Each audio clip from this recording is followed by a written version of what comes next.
All right. Hello, David. Would you go ahead and formally introduce and say a few words about yourself? Hi, I'm David Bennett. I'm a creative director, motion designer, and digital artist. A lot of my work focuses on um, uh, a variety of intense visuals and oscillates back and forth between figurative and abstract. And yeah, I'm excited to be here today. Well, it's great to have a chance to catch up here on Zoom with you. It seems like the last couple of years it's been so hard to necessarily do so in person because I'm always so preoccupied during our live event, not to mention simply wanting to absorb all that's taking place on the screen. But I've always appreciated your enthusiasm for Supernova and for having the distinction of coming out 2 years in a row with your family in tow. That's always been very special and important to me. And there's only a handful of others that I think have that distinction so far. We actually do have people saying they're coming out this year for Supernova, and I'm like, great. um, but of course, the another distinction is the presence of your work in Supernova. And 2020 will mark 3 years running, I believe. And last year, coming off your entry into the feature or focal competition program. So I felt like we were really hitting our stride with the live event last year. And now, of course, we're all having to take a few steps back from that, but we're still going to have what I consider to be a very rare and exciting live event. But where I want to start with is let's talk a little bit about Rental Unit 5. Where exactly does that name derive from? It sounds like there must be something behind it. Well, I think it starts with sort of early internet in the 90s, and everyone sort of having a bit more of uh, layer of separation between your real world identity and your virtual identity. And I think that may have been in its origin my second email address. And not to be confused with my fifth, but I remember being at a conference. I was at SIGGRAPH in the early 2000s, and it was a presentation someone was asking at the time. Okay, everybody that has an email address, raise your hand. And then, okay, now everybody that has two email addresses, raise your hand. And the hands start going down. Everybody that has three, everybody, and five. And by that point, there were only a handful of us in the room that were sort of overloaded with communication at that point in time. And well, I don't know if that's all of the answer to that, but Well, to me, that's interesting. I love any topic that brings me back to even my past and say I've had the same email address from day one, which is hammered@xmission.com. and and you sort of go, yeah, what was I thinking? And of course I still use that in some capacity, but you can have however many emails now. And I like the name Rental Unit 5. You use that as your website. And to me, I love going to your website. You have numerous animations there, and we've certainly shown a few here at Supernova. And I think it was, I think that it was Prelude to a Moment. Was that last year in the competition? yes. Yeah. Or no. That was no. I think that was your very Everything abstract. yeah. So what I want to know within the context of what you have on Rental Unit 5, which was your very first animation and what did you do with it at the time when it was first created? Hmm. Oh, well, I believe it's on there, but Maybe it's not. Maybe you. yeah, maybe but it was a stop motion piece that at the time my daughter was in preschool, and doing what I do, they were asking for parents to come in and, sort of entertain and educate. And so, it was uh, my idea to teach some principles or experience of animation to, 3 and 4 year olds. And so that animation is actually the result of that, where it created sort of a very rigid but loose structure of a grid that, the kids were able to put stickers, stamps, drawings, lines, crayons, texture rubbings, whatever. And, in the end, you get, a pretty whimsical, abstract but concrete stop motion animation. So do you think you influenced a lot of budding young animators with that at the time? The influence that I can see now is, through my daughter. She's taken on animating in Procreate this summer, and so that's been a really sort of satisfying thing to see as a parent. And just it's amazing how I, I wish I had something like Procreate at her age. I mean, I've been around computers my entire life. Like, I got my first computer in 3rd grade, and have always had both a love of technology and a love of art. And I think, sort of in my practice, it's kind of the marriage of those two disciplines. Um,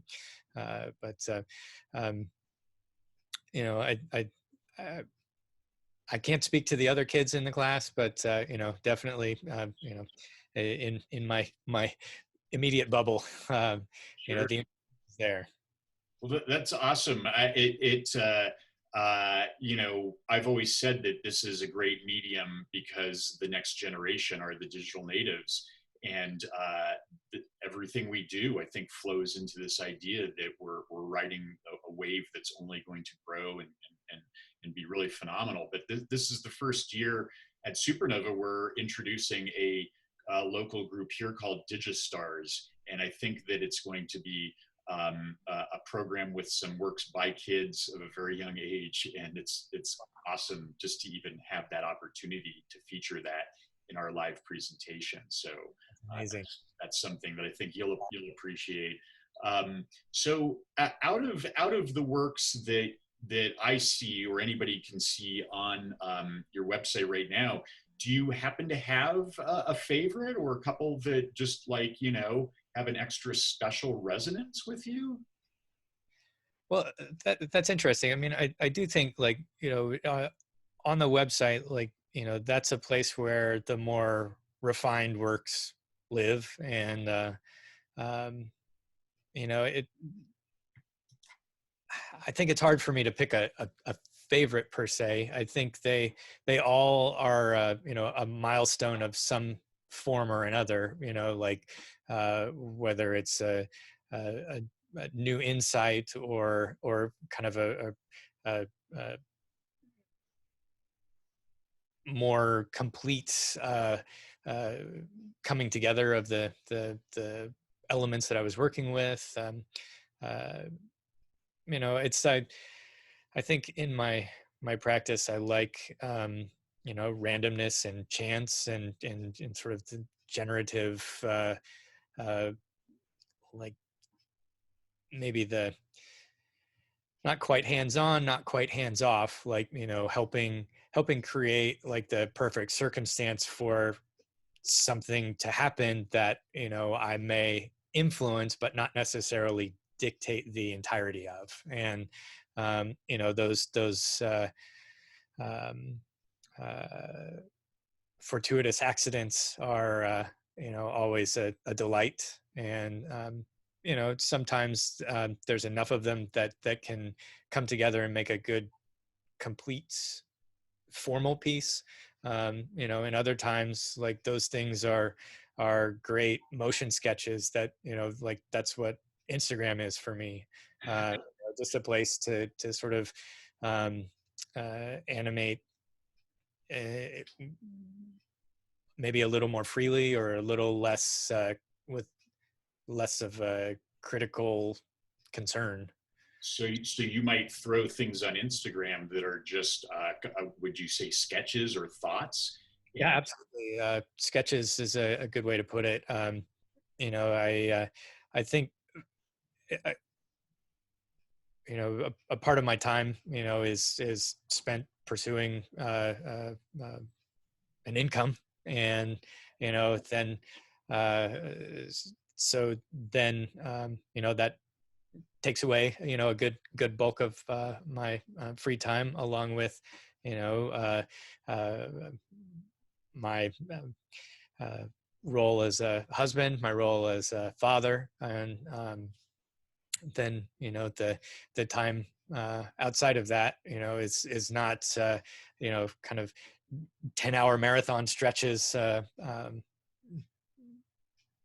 and so I think those sketches are kind of the way that I exist, and sort of create uh, you know things that can accumulate into a bigger piece, like being able to just sort of drop in for a minute, discover, explore, play, and then um, I think after enough time has passed, be able to review and sort of measure, engage, and sort of remix and build on those blocks. sure, sure. Well, I've always been impressed with artists and their ability to have the patience to create their work, while having so many other challenges. A first job, something that maybe doesn't have quite the same creative outlet, and that's something that I think is always essential to what I've offered throughout my history, and what Supernova represents. A couple of weeks ago, I interviewed Huckleberry Hacks, who's a Second Life director, and like he did a whole feature film in, I want to say, 18 months or something, and I'm going, man, like if I had extra time, there's no way I'd be able to put something like that together. So I know that that's part of the artistic impulse, and that's a beautiful thing. I do know that sound is essential in your work, and I'm really excited for your entries in Supernova this year. They did help me to push to create a new category that I'm calling abstract sonic. And our focus on music videos was very part of it, maybe the early part of our history. And I always love that. But to have like a category that kind of naturally forms around artists' work that have been part of Supernova, new ones that come about. It's nice to see these things happen naturally, and it's going to be a really cool new program. So, what can you tell me about how you approach sound within your work? Well, first of all, I'm honored to help initiate a new category at Supernova. Um, uh, as far as music goes, like I think it's to me, like I love the term audio visual. A great way of sort of the combined sensation of this experience. That one completes the other. It's like akin to smell and eating. How one fulfills the other in some way. And with sound and motion and animation, I think it's like a loop. One can feed the other, but the other, vice versa as well. Like it's a very reciprocal relationship. And I think for me, again, like my work is very process oriented, and I like having things to react to. I mean, I think some of the most liberating creative insight is having a limitation. And if there's no limitation, then it seems like there's no direction, there's no anything's possible, and nothing gets done. But with music, I think that can become a limitation, but in a good way. It's a rhythm. It's a potential inspiration for editorial decisions. It's I think again, like, for me, as an animator, there are times where, if there's no sound that's a part of the experience, I'm still hearing a sound, like as a measure of a particular action's completeness. Whatever that thing is, it makes some kind of internal noise, and that resonates with me. And I think having some sonic component like that, just it amplifies it. And it's um, not necessarily the goal of um, creating a literal visualization of the sound, but just, I think there's I don't know, a partnership that it creates a rich experience. And I think another part of my work is, I try to make it so that it's on some level it's interesting and accessible to a wide audience, like that there's not some sort of exclusive entry point that, without prior knowledge of art history and so forth, to get to an appreciation and understanding. I think just at the surface level, like, does it feel good? Is it creating something positive, or not necessarily that it has to be like a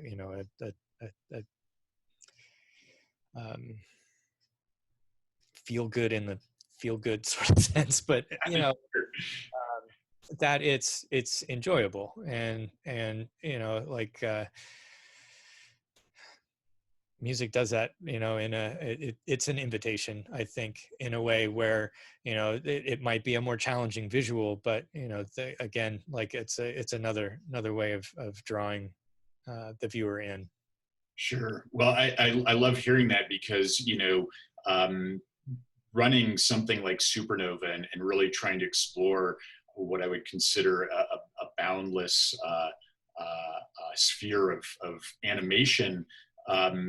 There's always this sense that there are these things that have really tough entry points for the public, but because we're a public project, we want to have just this really well-rounded experience. And I love how works like yours reside alongside some that might be considered head scratchers, but in the end, if you're only throwing one thing at the audience, you may go away or not be able to operate in the sphere that you want to. So I do appreciate that about your work. I did want to ask you a little bit about artifacts, because that's one of your latest works that will be shown here at Supernova. And what exactly are you sampling in this latest animation? And tell me a little bit about the evolution of that. I think again, like having a limitation, and as I was saying a minute ago, like I like process and having a framework to work within. And in my piece Artifacts, I had sourced an old public domain film, and let's see if I can throw in a little bit of some special effects here. Oh, geez, you would think I could operate a computer, but trying to do 5 things at the same time, it's like it's hard. It's harder on Zoom. There's nothing easy about doing this stuff on Zoom. If we didn't have this going, it would just be like bam, bam. All right, let's see. It's gonna take. There we go. Right, and I've got one more click somewhere here between all of these windows. There you go. All right. Wow. So, Bela Lugosi, Bowery at Midnight. Bowery at Midnight. Yeah. So it's not necessarily like I didn't seek this film out for special significance in its narration or its storytelling or anything to that end. I think I was delighted to have found a film that was in the public domain, and um, so in terms of process, then what I wanted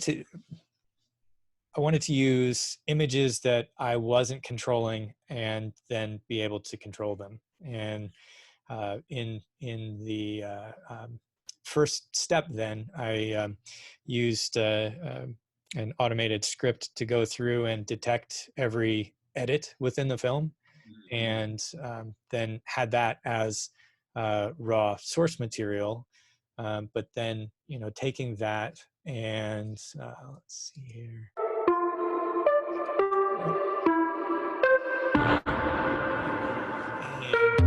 And, cutting this up so that I've got these scenes that can kind of tell a story without really telling, it's sort of like a trailer.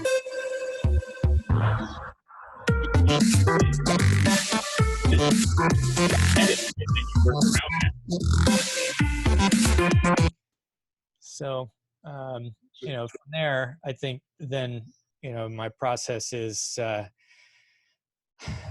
kind of looking at different ways of manipulating this as like kind of my canvas now. Like I think I have the music sort of helping dictate how the linear reconstruction of the film happens. And once that is the base, then kind of going through and processing it again, and with artifacts. I mean, as the title, it's both literal and figurative. In the sense that this film is an artifact from a older era, and just like with kind of our medium, it's digital. Like there's not always like a sort of enduring component. Like with you pull the plug and it's gone. And but then I think at the same time, with technology and like the attraction that I have to like the accidents and sort of chance, randomness, like glitches, as another form of artifact, like the unexpected sort of digital misbehavior. So kind of coming into this next layer of processing, like looking at how can some things begin to sort of deconstruct the image in such a way that you still have something left, but it's starts to take on some present day qualities, and like sort of reconstructing something that would not have happened in the time that this film was made. But and there were no effects like that back then. Absolutely.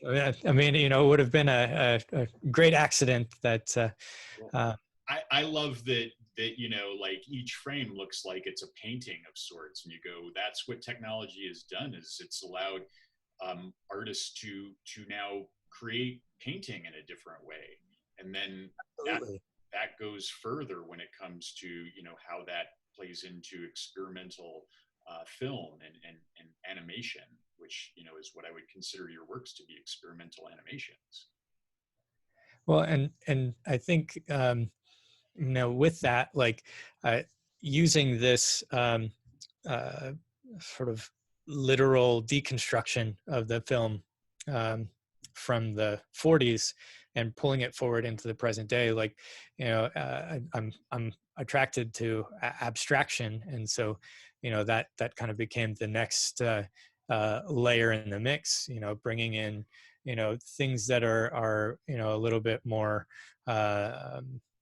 vibrant and, kind of expressive of, uh, the present day through this medium. And, so this is, just another one of those layers that, when you sort of bring it all together, you kind of get that satisfying result. Sort of, I mean, it's in some ways it's using language familiar to everyone from like music video, but then, it's not promoting a song. It's not promoting an artist. It's an artifact of its own. And, I think it's still one of the concepts that I'm trying to reconcile, in everything that I'm doing is, how can what we're doing with this technology uh, have some uh, staying power. And I don't know the answer to that. Like, everything is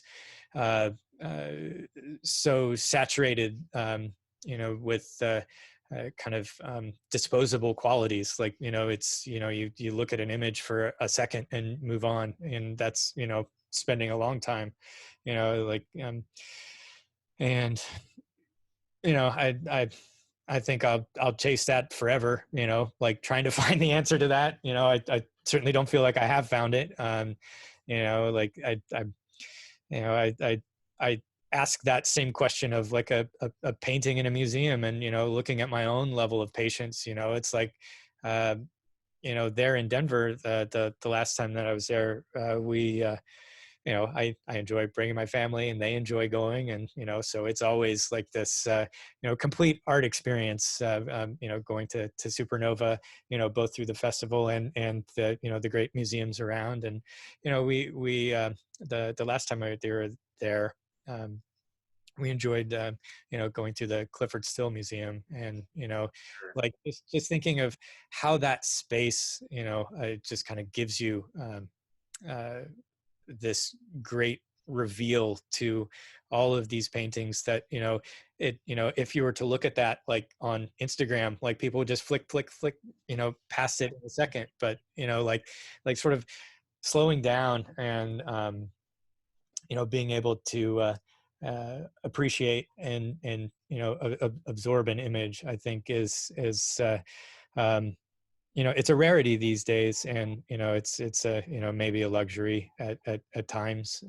But, I think that's a part of my aspiration with this medium is, what encourages people to look longer, to look again. And, so I think like with this piece Artifacts, like, I've tried to layer in, numerous entry points for people in different ways. What might attract, somebody may repel somebody else. And so, like having people as just an entry point, having music as an entry point, having, vivid colors as an entry point, having, I think there's, the marriage of sight and sound, is satisfying and delightful at times. And, stimulating. I think that the purpose is creating an energy, a mood, a feeling. And maybe that's different for people.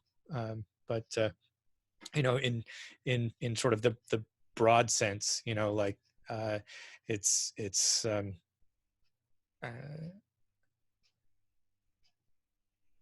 I think it can be profound. Sure, sure. Well, there's one thread that I want to chase here, but before I do, I want to say that, you know, visiting Denver right now for museum experience may be the best time, and only because they're not mobbed with people. I'm the sort that loves to go to galleries and museums without the big crowds. So it is sort of ironic. You go, yeah, well, places are open, but they can only hold so many people, and that is a different experience. And even within the context of Supernova this year, as I've gone to do some of our tests and seen some samples that we're throwing up on the screens already, I notice how much quieter it is downtown, how much more pleasant that is, and that's just something interesting to me. But I do want to I want to segue into your second work that's in Supernova, which is Remind to Remember, and this idea of like what can bring somebody back to an artist's work. What is something that you start to notice if you're paying attention over time. And what I noticed within Remind to Remember, which I wanted to ask you about, is that there seems to be in a few of your works a recurring motif of people walking. And I want to say in the first work that we showed at Supernova, that was the case. Last year in your competition piece, that was the case. And I loved how you treated that. And then with Remind to Remember, I feel like I'm also seeing this figuration of people walking. So tell me a little bit about that motif. Well, it's interesting to me in a number of ways. I mean, I think one quality that's interesting, like, learning to animate, like, one of the things that, the basic thing that you do is a walk cycle. It's, in animation, another thing that's satisfying to me is looping, and sort of creating a seamless continuation of something. And like a bonus is that exists out in the real world around, everywhere you look. And so in Remind to Remember, like that was a way of cataloging some of that. Like, I'm just sort of on video safari a little bit, the camera strapped to the roof of my car, going around and capturing, these walk cycles. And, I think, again, it's kind of, it's one of those beautiful limitations, having something that exists outside of any control that I've asserted, but, within a procedural framework, like I am hunting for lateral movement out that I didn't prearrange, other than to move past it. And then that becomes another building block. It's interesting to see similarities and varieties in these elements. There's a humanity that comes into it, and a personality, through any of these individuals. But then, the way that they're stylized, they become anonymous and sort of, a bigger representation of people in general. But it's I think this. Coming back to your question about the walking motif, I think it's an interesting state. It's like an in-between state. You're not you're you're coming or going. But you haven't fully arrived, or you haven't fully left. And that transition, I think, is again, symbolically ripe. And like a memory is also something that's kind of in transition, and looking for ways that are cues to access that. And so I think that's sort of the significance of it to me. And I mean, I think in some ways, like that's it becomes not so cerebral, and more, what is this vessel? Sure. Well, so outside of Supernova, where would your works reside, either in a different context, in a public context, in a festival context? Tell me a little bit about that.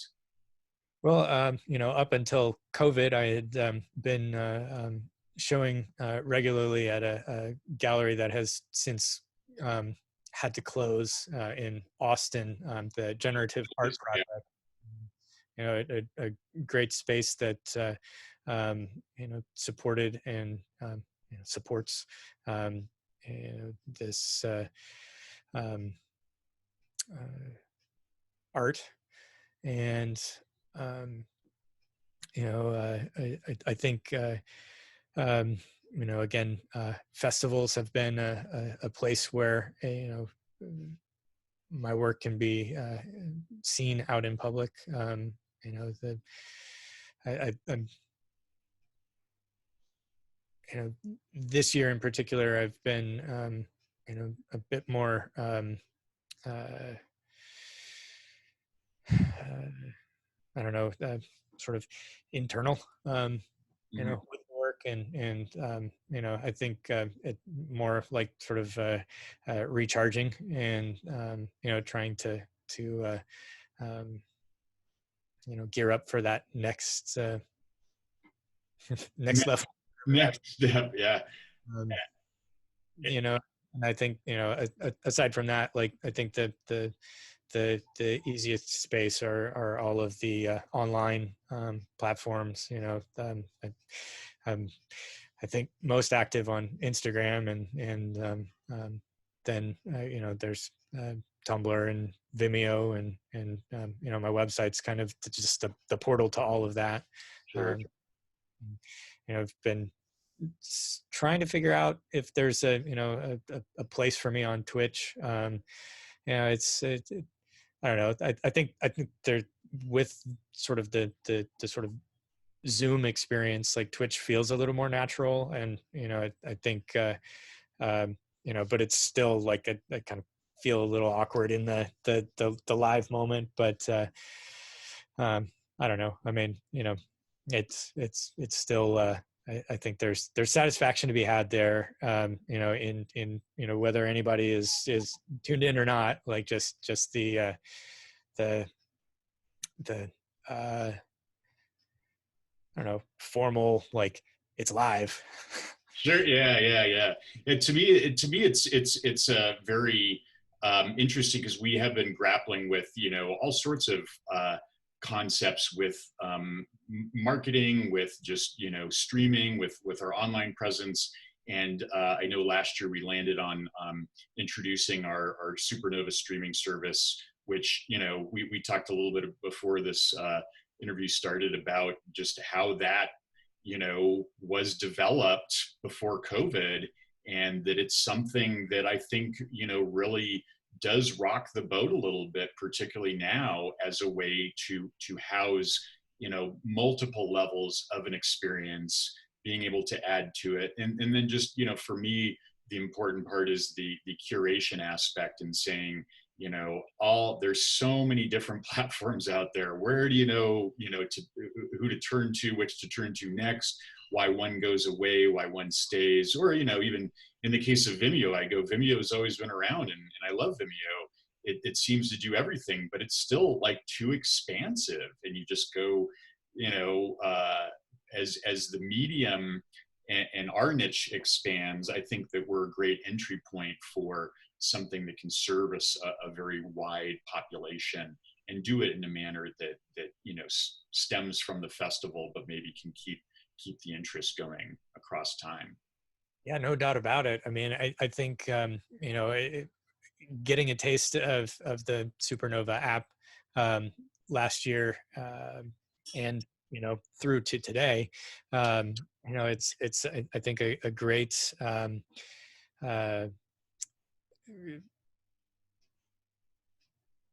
way of discovery, and also community.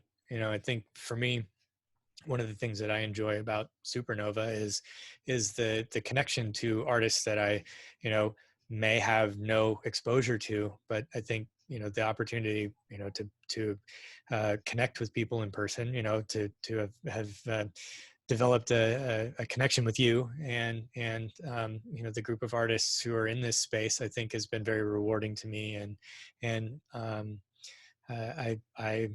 I look forward to what's ahead in that space this year. I think you've done well to adapt it to this new reality, and I think it's like I was talking about before, the idea of having a persistence in a medium that is ephemeral. That's to me what this represents. There's a place to go, a place for people to experience, and I think having something like Vimeo, like you said, it's too expansive. I mean, it's great, but I think something like the Supernova app, with that curation, you are able to make that deeper dive, and I think with the changes that you've made, with kind of these added layers of interviews and connection to the artists, I think that's really a rewarding resource for us as artists, for us as a community, for the public at large. And again, kudos to you for leading this charge. Well, thanks. That's something that's just essential to me. And where we started in 2016, I don't even know if we had any artists show up, because it's brand new. And as the movement's grown and artists have come and you've come, and last year, just the sheer thrill and joy of the artists coming together was so tremendous to me. And I know this year is going to be different, but yeah, I love the fact that we could get to have this conversation. This will go on to supernova.video, along with some other fabulous ones. And then our artist introductions this year, I think, are going to be terrific. So, we're bringing everybody together, and I can only thank you really for being a part of this, David. It's what really keeps me going. Absolutely. I'm thrilled to be a part of it. I think, the in-person experience, is definitely a thing to behold. I look forward to, the world opening up again for, more people to experience that. I mean, I think, we all are familiar with, looking at, looking at the this type of thing through a very small personal device. And I think that's one of those other highlights about Supernova, is that the monumentality of it, where the work becomes architectural, and that sort of transcendence of human scale, like it creates a different level of significance. And I think I'm looking forward to the virtual translation of this. And I think I'm always inspired by your boundless energy and support of all of what's happening here. And I have an eager sense of anticipation for what's ahead.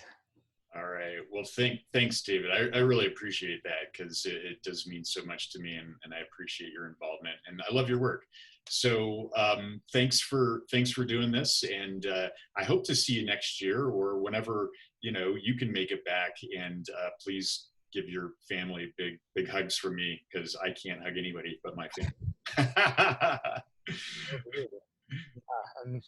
Been my pleasure, and I look forward to it.